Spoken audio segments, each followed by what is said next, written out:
পাপীর দেহ পোকায় খায়, ধর্ষকদের ঠাঁই হবে না এই বাংলায়। হারকিউলিস। কি করবো স্যার? এই হারকিউলিস এমন ভাবে মার্ডার করে ও কোনো প্রমাণই রাখে না যেটা দ্বারা আমরা ওরে খুঁজে পাবো। কিন্তু স্যার আমার কাছে একটা বুদ্ধি আছে যেটা দ্বারা আমরা হারকিউলিসকে একেবারে হাতে নাতে ধরতে পারবো। এই শহরের সব ধর্ষক করে এক জায়গায় করেন, হারকিউলিস ওকে মারার লিগা অবশ্যই আইব। তখনই আমরা হারকিউলিসকে ধইরালাম আর ও মারাটা খাইব। বরবাদ, তোর কথা মতো এই শহরের সব দর্শক করে নিয়ে আইছি। স্যার ওগুলো বাইরে রাখাটা সেফ না।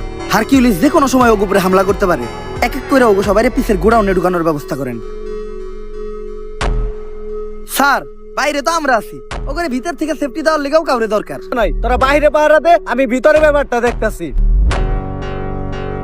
স্যার শেষবারের মতো একটা কথা শুনে রাখেন, পাপীর দেহ পোকায় খায়, ধর্ষকদের ঠাঁই হবে না এই বাংলায়।